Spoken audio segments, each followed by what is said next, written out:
Hua. Good morning mga buddy. Resuming workout. Takbo tayo buddy. Jogging tayo buddy.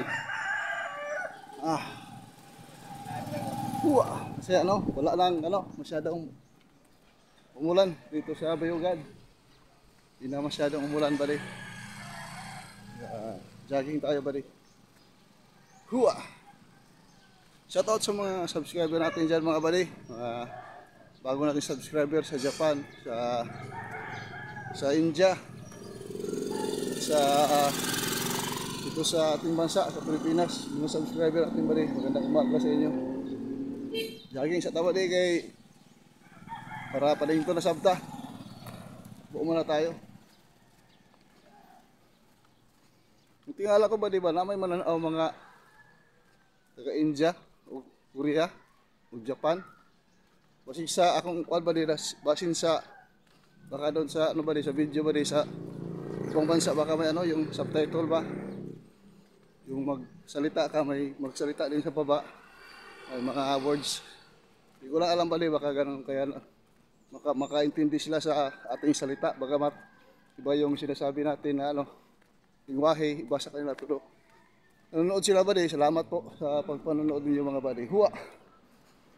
Hua! At pag-usapan natin buddy yung mamaya yung bakit ginawa ng Diyos yung arka na ginawa ni Noah, inutos ng Diyos. Pag-usapan natin yan buddy, bakit gumawa si Noah ng arka at anong dahilan ng Diyos bakit pinagawa niya yun.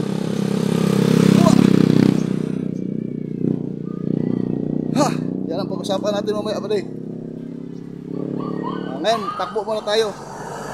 Hua! Let's go! Hua!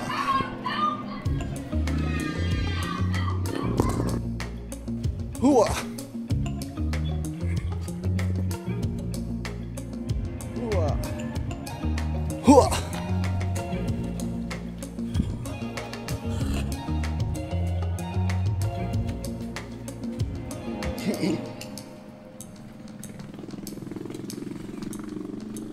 Time 7 minutes 59 seconds. 1 kilometer completed.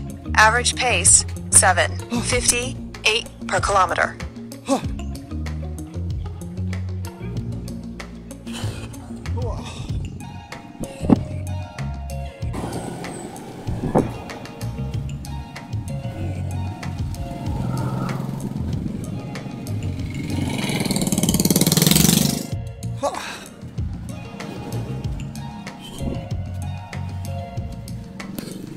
Time 15 minutes 8 seconds. 2 kilometers completed. Average pace 7:32 per kilometer. Hua!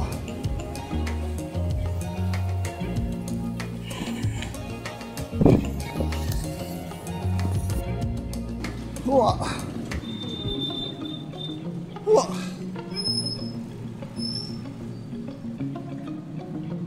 Initang kan bali ang adlaw. Nakita ang adlaw. Pero may halong kulimlim ang langit. Ha? May kulimlim. Parang ulan pa rin.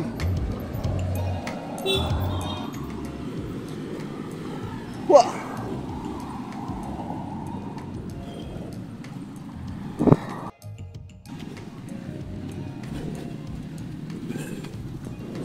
Pausing workout.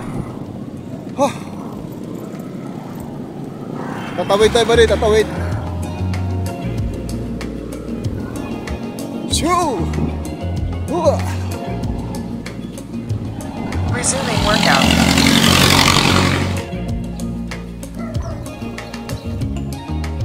Hua! Bawas mga buddy, mag-CR, mag-wiwi.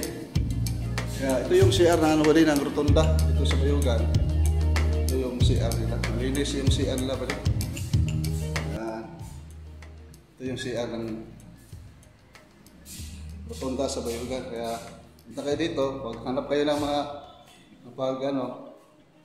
pagbawasan dito kayo ng CR. Yan. Continue tayo buddy sa takbo. Hua.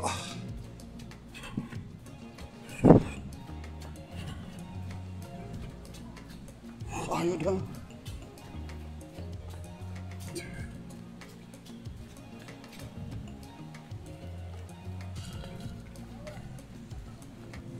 Sana tayo Camilbin. Hindi nga. Pratiro. Bigas ah. Carmel na siya. Barkada na ko na. Time 29 minutes 36 seconds. 1 kilometer to go. Average pace 7:23 per kilometer. Hua.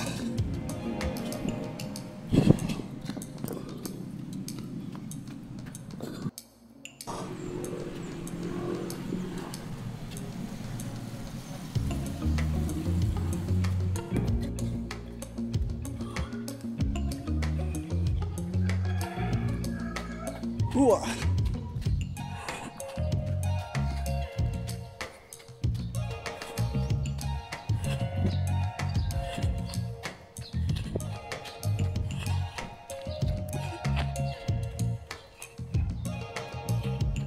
Hua.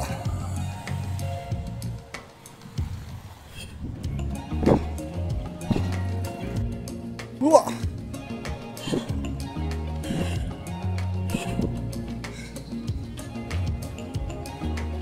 Hello.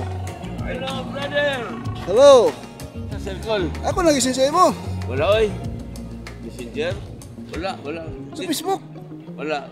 Tanawa akong Facebook, tikas pa nga. Naka dito, tanawa i-scroll mo.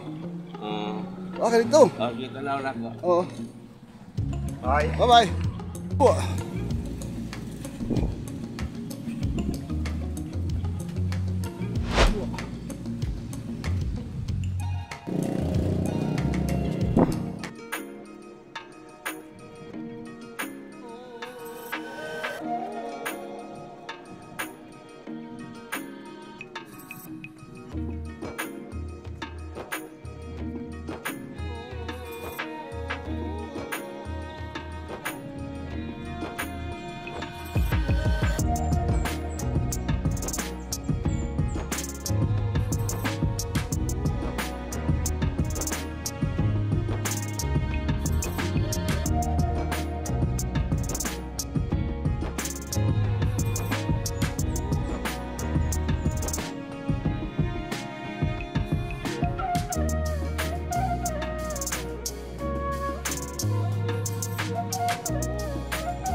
Hua. Mga buddy, pawis tayo buddy, oh. Sa pawis, yung t-shirt natin. Kaya buddy, yung pinag-usapan natin kanina buddy na usapan natin yung tungkol kay Noah sa Book of Genesis chapter 6 and chapter 7.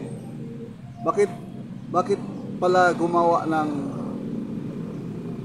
arka si Noah? O sa Bisaya ba din, Noe? Bakit pala gumawa siya ng arka?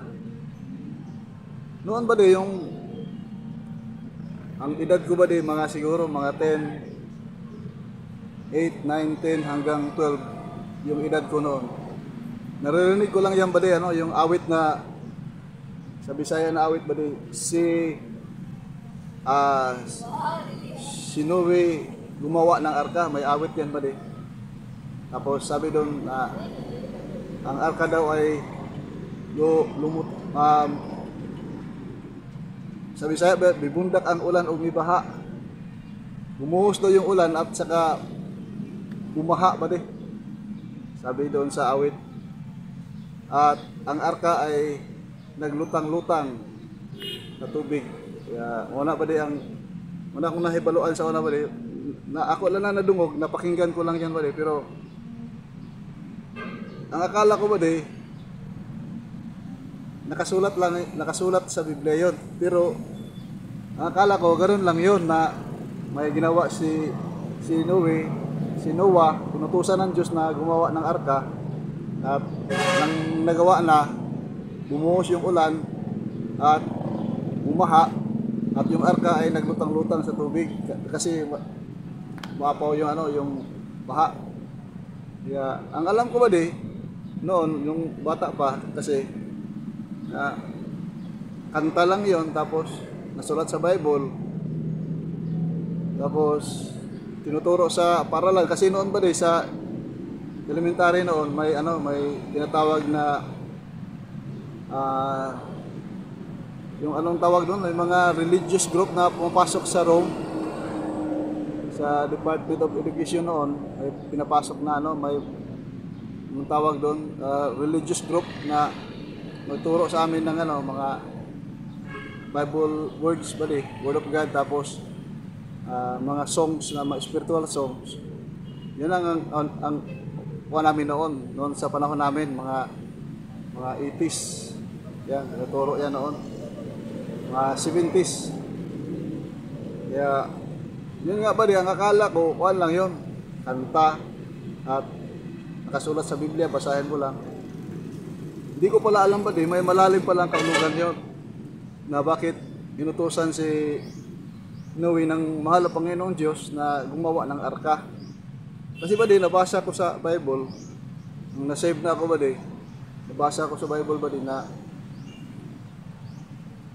gumawa pala si Noe ng arka, inutusan siya ng Diyos.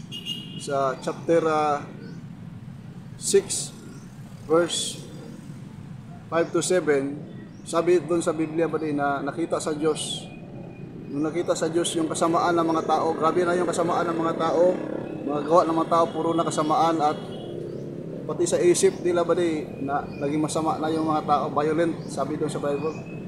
Kaya sabi sa verse 6 sa chapter 6 verse 6, na nagsisi ang mahal na Panginoon. Mismo siya nagsisi bakit niya ginawa ang tao. Kaya doon sa verse 7, sabi ng mahal na Panginoon, nag-decree siya na i-destroy, o anong Tagalog sa destroy? Sa Bisaya laglag. Ilaglag ilaglag niya ang kalibutan. I will destroy hindi pala, laglagon niya ang mga tao. Yung mga tao pala ang niya, i-destroy niya, pati yung mga hayop. Kaya sa chapter 7 sa unahan na sa Bible, sa Genesis, may nakita ang mahal na Panginoon na isang tao, mabuting tao, si Noah. Sa Bisaya Noe. Kaya si Noah yung inutusan ng Diyos na gumawa ng arka. Si Noah mayroon siyang 3 anak na lalaki. Yung asawa niya, sila, 5. Si Sam, ang anak niya si Jam, si Sem at si Japet, yung anak niya 3. Tapos yung 3 anak niya lalaki nagka-asawa nung inutusan siya ng Diyos na gumawa ng arka, na kahoy na guper, tawag ng kahoy. Kaya in-instruct ng mahal paano gawin yung arka, kasi nga sa galit ng mahal Panginoon sa mundo, kasi yung mga tao puro na kasamaan na yung ginagawa ng mga tao. Kaya yun, sinunod ni Noe hanggang natapos yung arka Nagbigay ang mahal Panginoon ng utos na pumasok ka na Noe sa arka, pati yung pamilya mo, asawa ng mga anak mo, pumasok kayo sa arka. Yung mga ibang hayop tag dalawa-dalawa, may 7 din yung mga ibang klaseng hayop na gumagapang sa lupa, lumalakad sa lupa, at lumilipad ng mga hayop na pasok ng mahal Panginoon. Sipin mo yung panahon na yan nagsabi si Noe sa mga tao na pumasok in-invite ni Noe yung mga tao na pumasok sa arka, kasi yung mundo anong tawag sa magkaroon ng baha. Sabi ng mahal na Panginoon sa kanya na ganito yung gagawin ng mahal na Panginoon sa mundo.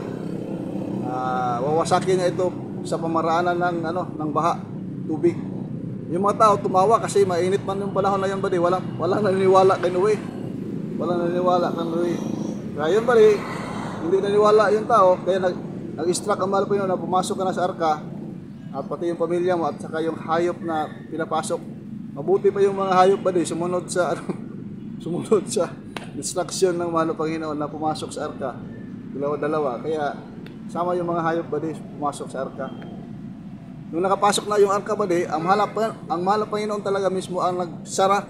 Sinira talaga ng mahal na Panginoon. Sabi sa Bible, shut up the door of the ark.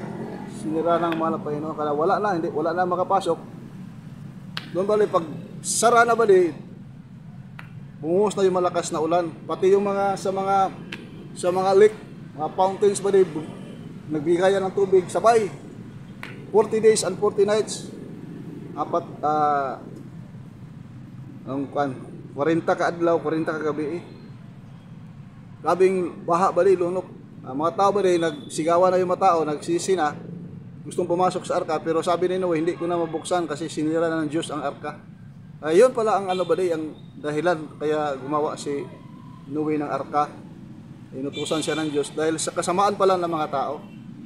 Yun, buddy, ang naligtas, walong tao, yung si Noe, yung asawa niya, pangalawa, yung 3 anak niya, 5, pati yung 3 asawa ng kanilang mga anak, 8. At saka yung mga hayop. Yun lang ang naligtas sa panahon na yun, buddy. At nung humupa na yung tubig, buddy, patay na yung mga tao, yung sa labas, hindi nakapasok sa arka. Ngayon, buddy, nag-spread naman yung mga anak ni Noe. Kaya, ngayon, buddy, sa generation tayo ni Noe na mga anak niya. Kaya hindi, sa kadami-dami natin, buddy, ngayon, hindi tayo halos pagkakilala. Pero yun ang history, buddy, sa Bible. Nagsimula tayo kay Adan at ni Eva. 2 tao lang, buddy, ginawa ng Diyos. At noong nagalit ang mahal na Panginoon, dinestroy niya yung mundo sa pamaraan ng pagbaha. Tapos 8 ang na-save. Ngayon na yung mga buddy, sa generation nila. Kaya ngayon, buddy, sa panahon natin ngayon, ang aral doon, buddy,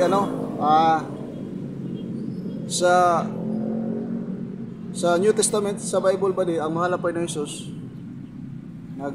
yung Diyos talaga, buddy, siya talaga yung Diyos, siya yung dakilang Ama, ang mahal na Panginoon Jesus, siya talaga yung Diyos.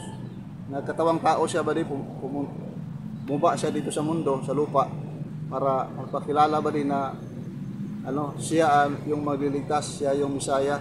Pero yung mga tao, buddy, hindi naman lahat, buddy, hindi naniniwala na siya yung Misaya. Pati sa Israel noon, hindi naniniwala yung mga tao doon na siya ang Misaya. Kasi ang expected ng taga-Israel, buddy, yung Misaya, great talaga yun, malakas, mayaman, makilala talaga ng lahat ng tao. Yun ang expected ng Israel. Pero ang mahal na Panginoon, bumaba siya dito sa mundo, nagkatawang tao, buddy, pero hindi niya, yung expected ng tao na ganun ang ipakita, yung ipakita sa kanya sa taga-Israel, hindi. Binaligtad ng mahal na Panginoon. Doon siya sinilang sa pasungan sa Bisaya, buddy, yung yung doon nakalagay yung mga hayop, yung mga baka, kalabaw, kambing, doon siya sinilang. Grabe pa kumbaba ng mahal na Panginoon. Hanggang sa lumaki siya, buddy, siya, buddy, ng salita ng Diyos. Siya yung Diyos. Kaya sabi niya, babalik siya, buddy, kasi pinatay man siya sa krus ng Kalbaryo. 3 araw, nabuhay naman siya muli. At nag-promise siya, buddy, na siya ay babalik. Kaya yung pagbabalik niya, buddy, pinapala tayo ngayon, buddy, kasi may instruction talaga yung paano magbalik. Mabasa natin sa 1 Thessalonians chapter 4 verse 16 to 17, buddy, mabasa natin dyan. 1 Thessalonians. Na instruction kung anong pamaraan ang pagbalik ng mahal na Panginoon. Bababa siya mula sa langit kasama yung clouds, pati yung mga anghel ang bababa. At kukunin niya yung mga mga hinirang niya, mga piniling anak, yung naglilingkod sa kanya, yung gumagawa sa kanyang kalooban. Kaya yun ang gagawin ng mahal na Panginoon. Ang aral dito ba kasi babalik ang mahal na Panginoon, katulad din sa panahon ni Noe o ni Noah na inutusan ng mahal na Panginoon si Noe na gumawa ng arka, tapos sabihan ng mga tao na maghanda kasi kanyang parurusahan ang mundo sa pamaraan ng tubig, ng baha. Yung mga tao hindi naniniwala.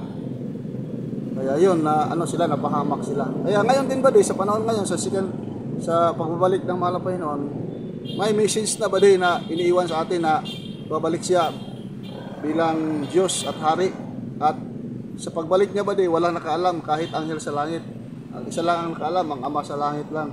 Siya lang talaga ang may alam na babalik siya. Hindi natin alam, mamaya, ngayon, o bukas, hindi natin alam, mamayang gabi, mamayang hapon, babalik ang mahal na Panginoon. Kaya, nagpala tayo sa panahon natin ngayon ba kasi may may ginamit pa ang mahal na Panginoon na mag-spread ng salita niya para mga tao ma-alarma, magkaroon ng warning ba para yung tao maghanda para hindi sila mapahamak sa pagbabalik ng mahal na Panginoon. Kasi yung pagbabalik ng mahal na Panginoon, sa second coming of Christ ba kukunin niya yung mga niligtas niya, mga piniling anak niya, maiwan yung mga tao makasalanan. Sabi sa Biblia, mabawasan natin dyan, lahat ng mga kasalanan maiwan, yung hindi naglilingkod sa mahal na Panginoon maiwan. At saka itong mundo ito ba sa 2 Peter chapter 3 verse 10, mabasa natin dyan ba na itong mundong ito na tinitirahan natin, na tinatayuan natin ngayon, gugunawin ito ng Diyos sa pamaraan ng apoy. At kalayo sa Bisaya ba sunugon will melt by fire ba sunugon. Tutunawan ito sa pamaraan ng apoy. Kaya yun ang mangyayari sa mundo natin ba Kaya ang aral doon sa kay Noe at sa ngayon, hindi nagkalayo, pareha lang ba may warning noon na inutusan si Noe, mabuting tao si Noe, inutusan ng Diyos na gumawa ka ng arka, sabihan yung mga tao, pumasok sa arka, kung sino maniwala, maligtas sila. Pag pumasok sa arka, maligtas sila. Ngayon din ba yung pumunta ang mahal na Panginoon dito, nag-message siya ba na siya babalik? Kasi yung, isipin mo ba ang mahal na Panginoon siya ang gumawa ng langit at lupa, ng mundo. Ang lahat ng universe siya ang gumawa ba pero pinatay pa rin siya ng mga tao, walang naniniwala sa kanya na siya pala yung yung Messiah, siya pala yung Diyos. Kaya sa ngayon, sa atin panahon ngayon pinagpala tayo kasi may may panahon pa tayo para magsisi, para paglingkuran ang mahal na Panginoon. Kasi wala na tayong pag-asa sa mundong ito kahit saan tayo pupunta. Kahit dito sa ating bansa sa Pilipinas, hindi ko alam yung ano na nangyari sa bayan natin ngayon. Makita mo sa balita. Sa sa mainstream media, hindi mo makita yung mga balita na mga grabe na pala. Pero doon sa social media, sa Facebook, sa YouTube, makita mo talaga yung mga balita na terrible na yung mga kamatayan ng mga tao, may mga bata na wala, sama na, drugs, balikan na. Kaya wala natin pag-asa sa mundong ito isa na lang pag-asa natin ang mahal na Jesus lang. Jesus Christ is the way, the truth, and the life. Siya na lang yung natin pag-asa. Kaya ngayon balikan ko si Noe, nag-warning ang mahal na Panginoon sa kanya, sinunod niya yung instruction ng mahal na Panginoon, naligtas siya kasi hindi siya nag-alinlangan. Dinugo niya yung utos ng mahal na Panginoon, sinunod talaga niya. Naghirap talaga sa gumawa ng arka pati yung pamilya niya, sumunod sila. Kaya ngayon din, sa panahon natin ngayon yung pagsundin mo yung utos ng mahal na Panginoon, maghirap ka rin sa maranasan mo rin hirap. Paano yung hirap? Yung mga kapitbahay mo, kapatid mo, mga kaibigan mo, na pag nakita ka na nila, nalilingkod ka na sa mahal na Panginoon, ni-persecute ka nila, sa Bisaya pa, lutuson ka nila saktan ka nila sa mga salita masama. Kaya yan din yung paggawa ng arka. Hindi naman tayo gumawa ng arka, pero sa maranasan natin pag maglilingkod ka sa mahal na Panginoon, iwanan ka ng mga kaibigan mo, hindi ka na nila papansinin, parang may sakit, may karamdaman kang nakakahawa, parang ganun parang ayaw nilang lumapit sa'yo. Kaya yun ang natin, yun ang paggawa natin ng arka. Ibig sabihin, yun ang faith natin. Yun ang faith natin na panindigan mo, katulad ni Noe, na nandigan siya na hindi talaga siya na nag-alinlangan. Ginawa talaga niya yung utos ng mahal na Panginoon. Nagpatuloy talaga siya buddy hanggang natapos yung arka, at natupad talaga yung promise ng mahal na Panginoon na sa pamaraan ng tubig, mga buddy, at wawasakin niya ang mundo. Kaya yun buddy ang katotohanan. Kaya sa panahon natin ngayon buddy, hindi na tayo gagawa ng arka. Sumampalataya ka na lang, tanggapin mo ang mahal na Panginoon Jesucristo bilang Diyos at Hari sa iyong buhay, paglikuran mo siya, mga buddy, at iyon na buddy, wala nang mahirap dyan buddy. Ang unang step buddy, sumampalataya ka sa pangalan ni Jesus na siya yung Diyos na buhay. Pangalawa, pagsisihan mo yung kasalanan. Pagsisisi buddy, repentance, meaning ibig sabihin, pag repentance buddy, pagsisisi, lahat ng sanlibutan gawa natin buddy na ginagawa natin dati, iiwan na natin yun. Huwag na munang balikan yung mga sanlibutan gawa at lumalakad ka na sa kalooban ng mahal na Panginoon. Pangatlo ba yung bautismo sa tubig sa pangalan ni Jesus, yun ba yung ang panghugas ng ating kasalanan. Yun ang yung deklimento ng salvation. Tsaka yung pang-apat ba yung Espiritu Santo, pag patapos ka ng mabautismoan ba papasok na yung Espiritu Santo sa puso mo, siya na mag-guide sa iyo. Patuloy ka na maglilingkod sa mahal na Panginoon. Iwanan mo na yung lahat ng gawa ng sanlibutan. At sabi ng mahal na Panginoon, sa pagbalik niya, kasiguro ka na may buhay na walang hanggan ka buddy. Kaya hindi mahirap maglingkod sa mahal na Panginoon buddy. Kaya pinagpala pa tayo sa panahon na ito kasi may nag-preach pa ng gospel ng mahal na Panginoon. Bagamat hindi tayo karapat dapat, sino man tayo buddy, makasalanan tao tayo. Pero pinili tayo ng mahal na Panginoon sa habag niya. Ganyan kabuti ang Diyos. Kaya may panahon pa buddy. Huwag mo isipin na, huwag mo sabihin na grabe na yung kasalanan ko, marami na akong pinatay, drug addict ako, o pagdanako ako, o murderer ako, o drug lord ako, o ano yung buhay ko, masama ako. Yan ang sinabi ng mahal na Panginoon. Hindi siya pumunta dito sa mundo para sa mga mabubuti, kundi sa mga masama. Sabi ng mahal na Panginoon, I not come in this world for the, ang tawag doon bali, for the, yung mga mabuting katawan, malusog, kundi sa mga masakiton. Sabi sa Bisaya, wala ko manihis kalibutan para sa mga maayong lawas, kundi sa mga masakiton. Hindi ibig sabihin na may masakit, hindi masakit. Yung ibig sabihin, yung masakiton, yung may mga ramdaman, ibig sabihin yung mga tao makasalanan na napalayo sa Kanya. Kaya, anong sama mo man kung ilang milyon ang napatay mo, pero sa oras na ito, tanggapin mo siya bilang Diyos at Hari sa iyong buhay, tiyak na bagay buhay na walang hanggan. Paglingkuran mo na siya, ang Diyos babaguhin yung buhay mo. Sabi sa 2 Corinthians chapter 5 verse 17, if any man be in Christ, he is a new creature. All things are passed away, behold, they are become new. Babaguhin, ang Diyos mismo ang babago sa buhay mo. Hindi tayo hindi tayo ang babago. New Year resolution, hindi, huwag ka maniwala yan walang nagbago sa sarili niya na mabago yung buhay niya. Yung Diyos lang talaga ang babago sa buhay ng tao. Kaya yun yun ang karanasan natin at nalaman natin sa Bible na yung Sinuwi gumawa ng arka, hindi lang pala awit yun, hindi lang pala sulat sa Bible, may dahilan pala kaya inutusan ng mahal na Panginoon Sinuwi na gumawa ng arka. Dahil bakit? Dahil sa kasamaan ng tao, sa isip at sa gawa, grabe na yung kasamaan. Naggalit ang mahal na Panginoon. Pangalawa, nagsisisi ang mahal na Panginoon na bakit ginawa niya ang tao. Pangatlo, yun na, nag-decree siya na I will destroy this world for the man of sin of man. Mga mali, grabe na yung kasalanan. Violent, sabi sa Bible. Grabe na ka mga masama. Kaya pinagpala tayo sa oras na ito, nakapagpakinig pa tayo ng salita ng Diyos. Kaya maraming salamat sa inyong pagpakinig Kaya kung gusto nyo bumisita sa Jesus Miracle Crusade International Ministry, hanapin nyo lang sa Facebook, sa YouTube, type nyo lang Jesus Miracle Crusade. Bisita kayo sa church na yan. At sa ngayong linggo dun sa Luneta Grandstand sa Quirino Grandstand pala sa Luneta, sa may Luneta, gagawin ang 50th year anniversary ng Jesus Miracle Crusade. Punta kayo yung may makaramdaman yung mga kapatid, mga kapitbahay, mga kilala o kamag-anak nyo na may mga problema sa karamdaman sa katawan na hindi natin natanggap ng doktor at sa hospital. Bisita kayo ngayong linggo. Magsimula ng alas 9 ng umaga yung 50th anniversary crusade mga sa Jesus Miracle Crusade. Kaya mapakinggan nyo yung mga testimony doon ba din na pinagaling ng mahal na Panginoon, makaramdaman na wala ng kagalingan, pinagaling ng mahal na Panginoon. Kaya, yun lang buddy sa oras na ito. Maraming salamat po sa pagpanonood sa ating video. At sa muli, ang nag-like, ang nag-share, ang nag-subscribe ay pagpalain. At ang hindi nag-skip ng ads ay lalong pagpalain. Takbo bang malupa, nakakainis walang pawis. Huwa!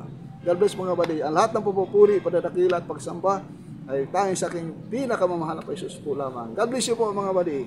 Bye-bye! Huwa! Takbo habang may lupa, nakakainis, walang pawis. Ah!